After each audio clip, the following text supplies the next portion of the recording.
Charlie TV நேயர்கள் அனைவருக்கும் வணக்கம். இது உங்கள் வழிகாட்டி நிகழ்ச்சி. மீண்டும் ஒரு இந்த நிகழ்ச்சியின் மூலமாக உங்கள் அனைவரையும் சந்திப்பதில் நான் ரொம்ப மகிழ்ச்சி அடைகிறேன். இன்னைக்கு நம்ம நிகழ்ச்சியில Focus IAS academy director and coordinator Thiru Sivakumaran அவர்கள் நம்ம கூட இருக்காங்க. ஒவ்வொரு வாரம் இந்த நிகழ்ச்சியின் மூலமாக நிறைய பயனுள்ள செய்திகள்லாம் சார் நம்மளுக்கு சொல்லிட்டு இருக்காங்க. அதாவது போட்டித் தேர்வுகள் என்றால் என்ன, இதை அணுகுவது எப்படி, இது போன்ற நிறைய செய்திகள் சார் நம்மளுக்கு சொல்லிட்டே இருக்காங்க. இன்னைக்கு இந்த நிகழ்ச்சியிலும் அது போன்ற நிறைய பயனுள்ள செய்திகள் உங்களுக்காக காத்துட்டே இருக்கு. வாங்க நிகழ்ச்சிக்கு போகலாம். சார் வணக்கம். வணக்கம், நல்லா இருக்கீங்களா? நல்லா இருக்கேன் சார், நீங்க நல்லா இருக்கீங்களா? கண்டிப்பா சார். குரூப் 2A மற்றும் BAO வந்து வரப்போகுது. இது அணுகுமுறை அப்படின்னு சொல்லுங்களேன் நேர்களுக்கு. தொடர்ந்து நம்ம ஷார்ட் டிவில அது சம்பந்தமா பேசிட்டு இருக்கிறோம். நடப்பு நிகழ்வுகள் எல்லாம் எப்படி அவங்க பார்க்கணும் அப்படிங்கறதையும் நம்ம சொல்லிட்டு இருக்கிறோம்.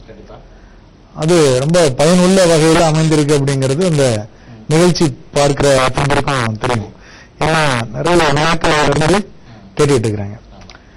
இப்ப நம்ம குரூப் 2A தேர்வு வந்து ஜனவரி 24 நடைபெற போகுது. அதற்கான அந்த இறுதிக்கட்ட அந்த ப்ரிப்பரேஷன் அல்லது வந்து அந்த ரிவிஷன் அதுல வந்து மாணவர்கள் இருப்பாங்க அப்படின்னு நான் நினைக்கிறேன். அவங்களுக்கு வந்து பாத்தீங்கன்னா 2 ஏரியாஸ் இருக்கு. ஒன்னு ஜெனரல் ஸ்டடீஸ், இன்னொரு பக்கம் பாத்தீங்கன்னா ஜெனரல் தமிழ், ஜெனரல் இங்கிலீஷ், இந்த மாதிரி. இப்போ ஜெனரல் ஸ்டடீஸ்ல பார்த்தோம்னா ஆப்டிடியூட், இன்னொரு பக்கம் history, geography, polity, economy, current affairs, இந்த பகுதிகள்.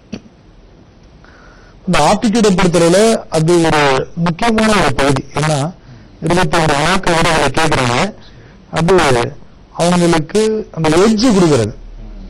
அதுல எந்த அளவுக்கு கூடுதலாக ஒரு 25 கொஸ்டின் போனா 20 வினாக்களுக்கு மேல 20 வினாக்களுக்கு குறையாம அவங்க பண்ணிடுறாங்கன்னா நல்ல ஸ்கோர் கிடைக்கும். அதுவே சுத்தமா அவங்க டச் பண்ணா விட்டுட்டாங்க அப்படின்னு சொன்னா ஒரு 50 வினாக்கள் தான் பண்ண முடியும் அவங்களால. அப்படிங்கிற பொழுது அது ரொம்ப மதிப்பெண்களை 50 கீழே குறைச்சிட்டு வந்துடும். அதாவது 50 வினாக்கள்னா சரியா பண்ணல. ஏன்னா ஜெனரல் ஸ்டடீஸை பொறுத்தளவுல 75 கொஸ்டின்ஸ் இருக்குன்னு சொன்னா 75 கொஸ்டின்ஸ் 50 கொஸ்டின்ஸ் ஓரளவுக்கு பண்ணிடலாம். 25 அவங்க எப்படி படிச்சாலும் நமக்கு தெரியாத பகுதியில இருந்து கேட்பாங்க. அதனால அந்த ஆப்டிடியூட் தான் அவங்களுக்கு கூடுதல் கொடுக்கும். ஆப்டிடியூட்ல 50+ ஆப்டிடியூட் எவ்வளவு பண்றாங்களோ அதான் ஸ்கோர், அப்படி வச்சுக்கலாம். அது மாதிரி ஜெனரல் தமிழ், ஜெனரல் இங்கிலீஷை பொறுத்தளவுல 90 வினாக்களுக்கு மேல அவங்க பண்ணணும். டிசைடிங் ஃபேக்டர் தான். இப்போ ஜெனரல் தமிழ் எடுத்துக்கிட்டாங்க, 95 வினாக்கள் வரை சரியா பண்ணிட்டாங்கன்னா 95 + 70 165 கன்ஃபார்மா சர்வீஸ் வந்துடும். அதுவே 95 வந்து 90 ஆகுது, 85 ஆகுது, 80 ஆகுதுன்னு சொன்னா 85 75 அந்த மாதிரி வச்சுக்கணும். 70 ஆயிடுச்சுன்னா 70 + 75 அப்ப இருக்க அதனுடைய இது குறைஞ்சிட்டே இருக்கும். இப்ப GSல வந்து ஸ்டேபிள், அது போகும், அவ்வளவுதான் வர முடியும் அப்படிங்கிறது. ஆனா உங்களுக்கு இதுல ஜெனரல் தமிழ், ஜெனரல் இங்கிலீஷே பாத்தீங்கன்னா எவ்வளவு ஸ்கோர் பண்றாங்க மேக்சிமம். அது அவருக்கு என்ன பண்ணணும், அந்த ஸ்டேட் போர்ட் புக்ஸ் எடுத்துட்டு ஃபுல்லா வந்து வரையா பழகணும், படிச்சுன்னா சொல்லணும். அதாவது நிறைய மாணவர்கள் நான் பாக்குறேன், அந்த வெளியில இருந்து போட்டுக்கிற இந்த நோட்ஸ் எல்லாம் போட்டிருப்பாங்க தனியா கம்பைல் பண்ணி, அதெல்லாம் வாங்கி பாக்குறாங்க. அதுல தவறு இருந்ததுன்னா அதே கொஸ்டின் கேட்டா நம்ம தப்பா ஆன்சர் பண்ணிடுவோம்.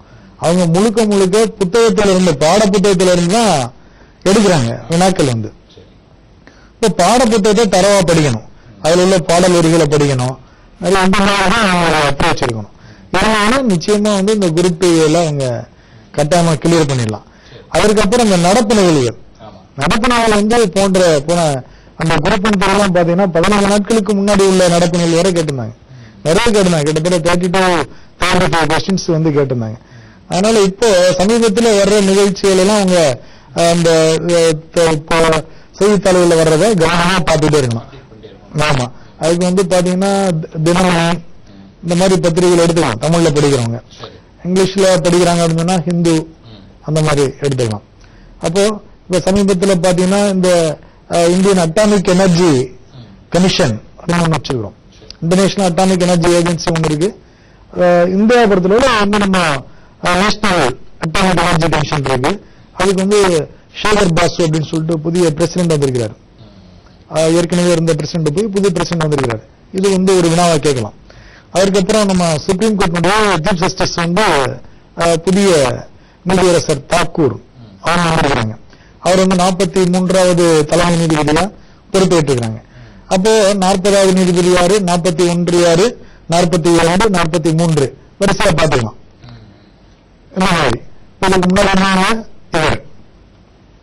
இந்த இடத்துல வினாக்கள் கேட்பாங்க.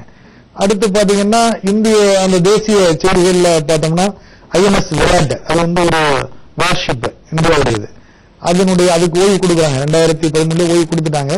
அதை வந்து ஒரு அருங்காட்சியகமா மாற்றி விசாகப்பட்டினம் கடற்கரை இடத்துல அதை அருங்காட்சியகமா வைக்கிறாங்க. அது மாதிரி INS குர்ஷுரா, இதெல்லாம் வந்து இப்போ தினமணி பத்திரிகையோட நாராயண பகுதி எழுதிக்கிட்டு இருக்கிறேன். அது அந்த போட்டித்துறை மாணவர்களுக்காக அதுல தெளிவா அதை பத்தி விளக்கங்கள்லாம் கொடுத்துருக்கிறேன். இப்ப இந்த INS குர்ஷுரா பாத்தீங்கன்னா அது வந்து நீர்மூழ்கி கப்பல், நம்ம நேவில பயன்படுத்தின நீர்மூழ்கி கப்பல். இந்த உலகிலேயே முதன்முதலாக நீர்மூழ்கி கப்பல் அருங்காட்சியகம் வந்து இந்தியா அமைக்குது. INS குர்ஷுரா தான். அதுக்கு ஓய்வு கொடுக்குறாங்க. அதெல்லாம் ஆந்திர பிரதேஷ்ல என்னுடைய வைக்கிறாங்க. கண்டிப்பா சார், அது குறித்து நம்ம பேசலாம் சார். நிகழ்ச்சியில முதல்ல காத்துட்டு இருக்காங்க. ஹலோ, வணக்கம் சொல்லுங்க. வணக்கம் சொல்லுங்க. ஷாலினி டிவியின் வழிகாட்டி நிகழ்ச்சி சொல்லுங்க. ஹலோ, வணக்கம். சொல்லுங்க. Hello, good morning sir. Good morning sir. சொல்லுங்க, எங்க இருந்து பேசுறீங்க, உங்க பேர் சொல்லுங்க. சார், நான் விக்னேஷ் சார், டிப்ளமோ பண்ணிட்டு இருக்கேன். சொல்லுங்க சார், இருக்காங்க, உங்க கேள்வி கேளுங்க. சார், இந்த மாதிரி நான் SSC எக்ஸாம் வந்து ப்ரிப்பேர் பண்ணேன். அதுல CGL கேட்டகரியில கம்பைன் கிராஜுவேட் லெவல் எக்ஸாம், அந்த எக்ஸாம்ஸ்க்கு எப்படிதான் ப்ரிப்பேர் பண்ணோம் அந்த டிப்ஸ் கொடுங்க சார். அது வந்து உங்களுக்கு டிகிரி குவாலிஃபிகேஷன் இல்லையா? ஆமாங்க சார், இது முடிச்சுட்டு பிடெக் பண்ணிட்டு தான் சார் அட்டன் பண்ணேன். அதான் இப்ப இருந்தே ப்ரிப்பேர் பண்ணிட்டு போனா அச்சீவ் பண்ணிடலாங்க. அந்த very good very good very good. நீங்க வந்து ஃபர்ஸ்ட் பாத்தீங்கன்னா அகர்வாலுடைய quantitative Agarwal RS Agarwal quantitative aptitude ஒரு புக்.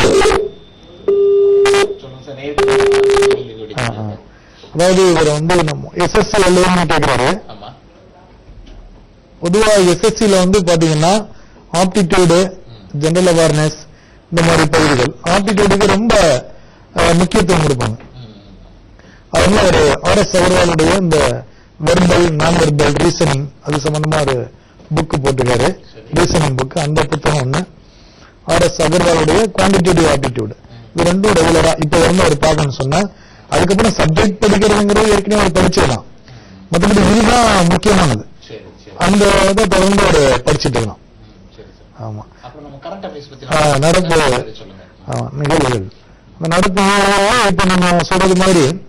அப்புறம் அந்த இந்தியன் அமெரிக்கன் ப்ரொஃபசர் ஒருத்தர், இந்தியா பார்ன், அமெரிக்காவில் ப்ரொஃபஸரா இருக்காரு. அவருக்கு வந்து நேஷனல் சயின்டிஸ்ட் அவார்டு அமெரிக்காவில் அமெரிக்காவுடைய அதிபர் பராக் ஒபாமா அவர் வழங்குறார். இந்தியாவில் பிறந்து அமெரிக்காவில் போய் அந்த அளவுக்கு இருக்கிறார். அதை பத்தி கேட்கலாம். ஆமா, அவரு அதே மாதிரி அவரே மாதிரி இன்னொருத்தர் அமித் மஜும்தார் அப்படின்னு சொல்லிட்டு, இவர் இந்த நேஷனல் அமெரிக்கனுடைய நேஷனல் சயின்டிஸ்ட் அவார்டு வாங்குறவர் பாத்தீங்கன்னா ராகேஷ் கே ஜெயின் அப்படின்னு சொல்லிட்டு அவர். இப்ப நான் சொல்றதெல்லாம் பாத்தீங்கன்னா இந்த குரூப் டிஏல கேட்கலாம், விஏல கேட்கலாம். அப்படி இல்லையாட்டி அதுக்கு அடுத்து குரூப் 1 மெயின்ஸ் வரும். மெயின்ஸ்ல கேட்பாங்க. இது எல்லாமே வந்து அவங்களுக்கு பயன்படுறதான். அவங்க நிகழ்ச்சியை பார்க்கிற மாணவர்கள் வந்து ஒரு அப்படியே குறிப்பு எடுத்துட்டே வரலாம். இது சொல்றது அது மாதிரி அமித் மஜும்தார் அப்படிங்கிறது பாத்தீங்கன்னா அமெரிக்காவுடைய ஒஹியோ அப்படின்னு சொல்லிட்டு ஒரு ப்ராவின்ஸ் அமெரிக்காவில். அந்த ப்ராவின்ஸுடைய பேட்லைட், அதாவது அரசியலமைப்பாளரா இந்தியன் அமெரிக்கன் அவர் அரசியலமைப்பாளரா நியமிக்கப்பட்டிருக்காரு. அப்போ இந்த அளவுக்கு இங்க இருந்து போய் பாருங்க. ஏன்னா போன குரூப் கேட்டாங்க, சமீபத்தில் உள்ள இந்திய பெண்களுடைய உலக அளவில் இந்திய பெண்கள் எதற்காக பேசப்பட்டாங்க. இப்ப அமெரிக்காவில் சில பேர் வந்து எதற்காக பேசப்பட்டாங்க அப்படிலாம் சில வினாக்கள்லாம் கேட்டாங்க. அது மாதிரி இதெல்லாம் உள்ள விஷயம். அதுக்கப்புறம் பாத்தீங்கன்னா தெலுங்கானா ஒரு புதிய மாநிலமா உருவாகி இருக்கிறாங்க. எல்லாரும் தெரியும். 2016 சட்டம் வந்து அங்க இப்போ இந்திய அரசியல் அமைப்பு வந்து 6 வகுப்பினரை வந்து சிறுபான்மையினர் அப்படின்னு வச்சிருக்கிறாங்க. Jains, Buddhist, Sikhs, Muslims and Christians and பார்சிகள். அவங்க தெலுங்கானா மாநிலம் ஒரு சட்டம் கொண்டு வந்திருக்காங்க. இப்போ எப்படின்னா இந்த பார்சிகளுடைய குடும்ப பிரச்சனை தீர்ப்பதற்காக செப்பரேட் கோர்ட் அவங்களுக்காக உருவாக்கி இருக்கிறாங்க பார்சிகளுக்காக. இப்ப இந்தியாவிலேயே இந்த பார்சிகளுக்காக குடும்ப பிரச்சனை தீர்த்து கொள்வதற்காக தனிப்பட்ட ஒரு நீதிமன்றம் உருவாக்கி 2வது மாநிலமாக தெலுங்கானா இருக்கு இந்தியாவில். முதல் மாநிலம் வந்து மகாராஷ்டிரா இருக்கு. அதற்கடுத்து பாத்தீங்கன்னா மகாராஷ்டிரா பற்றி இன்னொரு கொஸ்டின் வந்து கேட்கலாம். அதாவது இந்தியாவில் முதல் மாநிலமாக வாட்ஸ்அப்லயே எஃப்ஐஆர் ஃபைல் பண்றது. சரி சார், அது குறித்து நம்ம பேசலாம். அடுத்தவனே இருக்காங்க. ஹலோ, வணக்கம் சொல்லுங்க. ஹலோ, வணக்கம் சொல்லுங்க. ஹலோ சார், வணக்கம் சார். சார், நான் இளங்கோவன் ஆவடியில இருந்து பேசுறேன் சார். சொல்லுங்க சார், உங்க கேள்வி கேளுங்க சார். இருக்காங்க, பேசுங்க சார். நான் சிவில் சர்வீஸ் ப்ரிப்பேர் பண்ணணும்னு நினைக்கிறேன் சார். சொல்லுங்க. ஹலோ, அதுல முதல்ல பிலிமினரி எக்ஸாம் படிக்கணுமா இல்ல மெயின்ஸ் எக்ஸாம் படிக்கணுமா சார்? மெயின்ஸ் படிங்க ஃபர்ஸ்ட். சிவில் சர்வீசஸ்ல பாத்தீங்கன்னா அந்த சிவில் சர்வீசஸ் ப்ரிப்பேர் பண்றதுல முதல்ல எதுக்கு நம்ம ப்ரிப்பேர் பண்ணணும் சொன்னா முதன்மை தேர்வுக்கு தான் ப்ரிப்பேர் பண்ணணும். அதுக்கப்புறம் தான் முதல்நிலை தேர்வு. ஏன்னா முதன்மை தேர்வு அப்படிங்கிறது ரொம்ப ரொம்ப முக்கியமானது. அந்த முதன்மை தேர்வு தான் உங்களுடைய மதிப்பெண்கள், நீங்க வாங்குற சர்வீஸ் எல்லாத்தையும் தீர்மானிக்கப்படுறது தான்.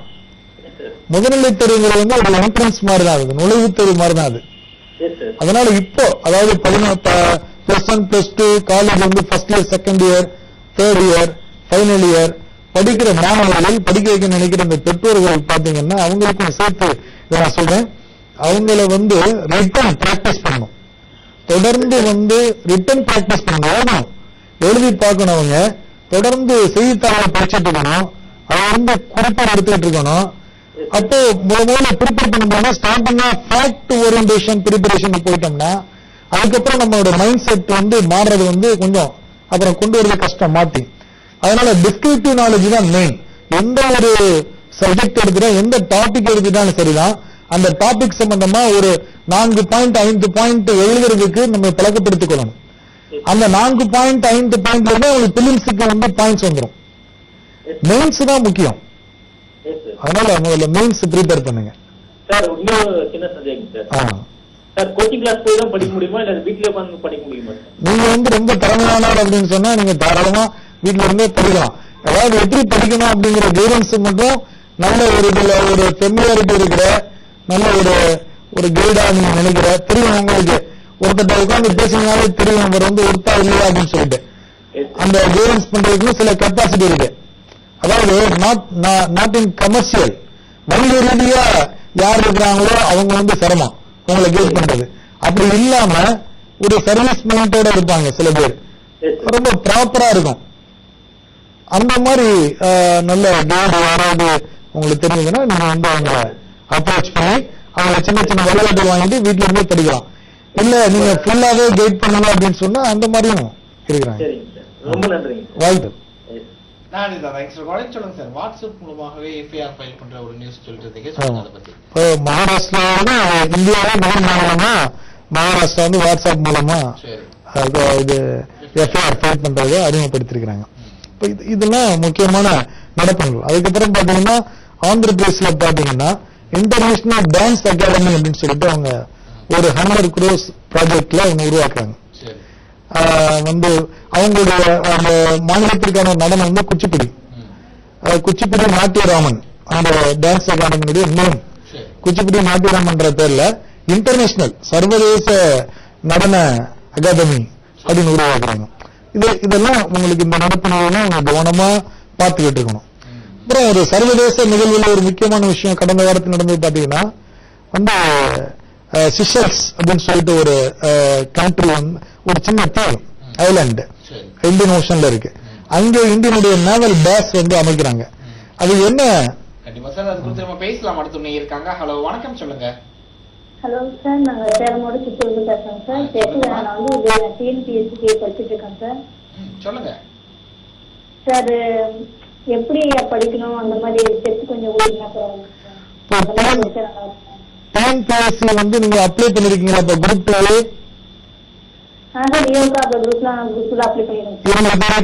நீங்க விண்ணப்பிச்சிருக்கீங்க, அதுக்காக படிச்சுட்டு இருக்கீங்க. என்ன புத்தகங்கள்லாம் நீங்க வச்சிருக்கீங்க? சார் தமிழ்ல இயர் புக்கு நான் கிளாஸ் போயிருக்கேன் சார். கிளாஸ்ல நோட்ஸ்லாம் கவர் பண்ணியிருக்கேன். 6 to 10 வரையும் புக் படிச்சுட்டு சார். அதாவது பாத்தீங்கன்னா 6ஆம் வகுப்புல இருந்து 10ஆம் வகுப்பு வரை இருக்கின்ற சயின்ஸ், சோசியல் சயின்ஸ், தமிழா நீங்க இங்கிலீஷா, ஜெனரல் இங்கிலீஷா, ஜெனரல் தமிழ், தமிழ், பொது தமிழ், இந்த 6ஆம் வகுப்புல இருந்து 10ஆம் வகுப்பு இருக்கிற பாட புத்தகங்களை முதல்ல படிங்க. கிளாஸ் நோட்ஸ் அதுக்கு அப்புறமா வச்சுக்கோங்க. நீங்க முதல்ல புத்தகங்கள் தான் முக்கியம். புத்தகங்கள் தான் உங்களுக்கு ப்ராப்பரான ஒரு கைடன்ஸ் அதுல இருந்து உங்களுக்கு கிடைக்கும். அதுதான் டிசைடிங், அதுதான் பாத்தீங்கன்னா அத்தாரிட்டி. ஸ்டேட் போர்ட் புக் வேற. உங்க கிளாஸ்ல சொல்ற விஷயம், எனக்கு தெரிஞ்ச விஷயத்த நான் உங்களுக்கு சொல்லிட்டு இருப்பேன். அதை நான் எங்க இருந்தாலும் நோட்ஸ்ல இருந்து பிரிவு பண்ணிருப்பேன். Not in proper textbook. அதுல நான் எடுத்துக்க மாட்டேன். அதனால அது சரியான தகவலா இருக்கலாம், தவறான தகவலா இருக்கலாம். ஆனா ஸ்டேட் போர்ட் புக்கை பொறுத்தவரை விஷயங்கள் அத்தனை அத்தாரிட்டி. அது என்ன வடிவத்தில் இருந்தாலும் சரிதான். அதனால முதல்ல ஸ்டேட் போர்ட் புக் இம்பார்ட்டன்ஸ் கொடுத்து அதை நல்லா படிங்க. இன்னும் உங்களுக்கு நேரம் இருக்கு, விரைவா அவங்களால படிக்க முடியும். நம்பிக்கையோட நீங்க படிக்கணும். படிச்சீங்கன்னா கட்டாயமா குரூப் டியையும் நீங்க கிளியர் பண்ணலாம், விஏவும் கிளியர் பண்ணலாம். விஏவுக்கு பாத்தீங்கன்னா அந்த பேசிக் அட்மினிஸ்ட்ரேஷன் அப்படின்னு கொஞ்சம் இருக்கு. ஒரு 25 நாட்கள் வரை கேட்கறாங்க. அது சம்பந்தமா கொஞ்சம் நீங்க பாத்துக்கங்க. நல்ல நம்பிக்கையோட படிங்க. ஸ்டேட் போர்ட் புக்கை ஃபர்ஸ்ட் படிங்க. வேற பிரைவேட் நோட்ஸ்க்கு இம்பார்ட்டன்ஸ் கொடுக்காதீங்க. அதுக்கடுத்து இன்னொரு உங்களுக்கு என்ன சொல்றேன், நான் ப்ரீவியஸ் இயர் கொஸ்டின்ஸ் டிஎன்பிஎஸ்சி கேட்ட முந்தைய தேர்வுடைய வினாக்களை தொடர்ந்து பாருங்க. ஒவ்வொரு நாளும், அதாவது நீங்க ஏற்கனவே பார்த்த ஒரு அந்த ப்ரீவியஸ் இயர் கொஸ்டினா கூட இருக்கலாம். மறுபடியும் அதை திருப்பி பார்த்துட்டு அந்த கொஸ்டினுடைய பேட்டர்ன் புரிஞ்சுக்கிங்க நீங்க. ரெண்டாவது, எப்படி அவங்க ஃப்ரேம் பண்றாங்க, ஒரு விஷயத்தை எப்படி ஃப்ரேம் பண்றாங்க அப்படின்னு தெரிஞ்சுக்கிற முடியும். பாயிண்ட்ஸ் எல்லாம் எப்படி ப்ரொடியூஸ் பண்றாங்க, அதுக்கு ஆப்ஷன்ஸ் எப்படி கொடுக்குறாங்க அப்படின்னு தெரிஞ்சுக்க முடியும். வேற வெளியில இருந்து கொடுக்கப்படுகின்ற அந்த வினாக்கள் பாத்தீங்கன்னா அது ப்ராப்பர் டிஎன்பிஎஸ்சி மெத்தட்ல இருக்காது. அது டிஎன்பிஎஸ்சி அவங்க ஆணையம் அப்படிங்கிறது அவங்களுக்குன்னு ஒரு தனியா ஒரு ஃப்ரேமிங் வச்சிருப்பாங்க. அதை நீங்க அவங்களுடைய முழு கொஸ்டின் பேப்பரை பாத்தீங்கன்னா தான் தெரியும். அதை கட்டாம நீங்க பண்ணணும். தொடர்ந்து படிங்க. என்னுடைய எண் நீங்க நோட் பண்ணிக்கோங்க. ஏதாவது உங்களுக்கு ஏற்பட சந்தேகங்களுக்கு நீங்க பேசலாம். ஆமா, அந்த சிசல்ஸ் அப்படின்னு சொல்லிட்டு அங்கே நம்முடைய நாவல் பேஸ் இருக்கு. ஏன்னு கேட்டீங்கன்னா, ஆப்பிரிக்கால டிஜிபுட்டி அப்படின்னு சொல்லிட்டு ஒரு கண்ட்ரி இருக்கு. அங்க சைனா அவங்களுடைய நாவல் பேஸ உருவாக்குறாங்க. இப்போ நம்ம ஏசியன் கண்ட்ரில சைனா, இந்தியா ரெண்டும் ஈக்குவல் காம்படிட்டரா வந்துட்டு. அதாவது சைனா எக்கனாமிக்கலி அவங்களுடைய பொசிஷன் ஹை வேற. பட் இந்தியா அவங்களோட ஈக்குவலா நம்ம ஃபைட் பண்ணி வந்துட்டு இருக்கோம். அப்போ அவங்க பல்வேறு திட்டங்களும் உங்களுக்கு இந்த ஆர்மி இந்த சைடெல்லாம் பாத்தீங்கன்னா நம்ம பேசலாம். அடுத்த இருக்காங்க. ஹலோ, வணக்கம் சொல்லுங்க.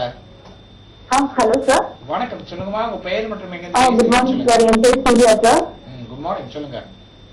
சார், நான் எஸ்எஸ்சி எக்ஸாம்க்காக ப்ரிப்பேர் பண்ணிட்டு இருக்கேன் சார். அதுல நெக்ஸ்ட் எக்ஸாம் டிஸ்கிரிப்டிவ் இருக்குங்களா? ஹலோ. ஆமா, அதாவது டயர் 1 டயர் 2 அப்படின்னு சொல்லிட்டு ரெண்டு ஸ்டேஜ் நடத்துவாங்க. அதுக்கப்புறம் உங்களுக்கு இன்டர்வியூ இருக்கும், பர்சனாலிட்டி டெஸ்ட் இருக்கும். இந்த டயர் 1 டயர் 2 அப்படிங்கிறது உங்களுக்கு சிலபஸ் வைஸ் பாத்தீங்கன்னா ஒரே மாதிரி தான் இருக்கும். அதாவது ஜெனரல் அவேர்னஸ், ஆப்டிடியூட் இந்த மாதிரி. டயர் 2ல உங்களுக்கு டிஸ்கிரிப்டிவ் இருக்கும்.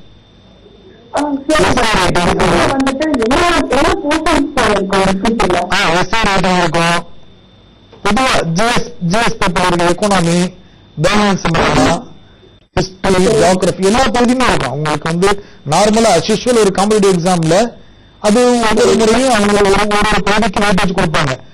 எக்கனாமிக் வெயிட்டேஜ் கொடுப்பாங்க, சில நேரம் கல்ச்சருக்கு வெயிட்டேஜ் கொடுப்பாங்க. அப்படிதான் இருக்கும்.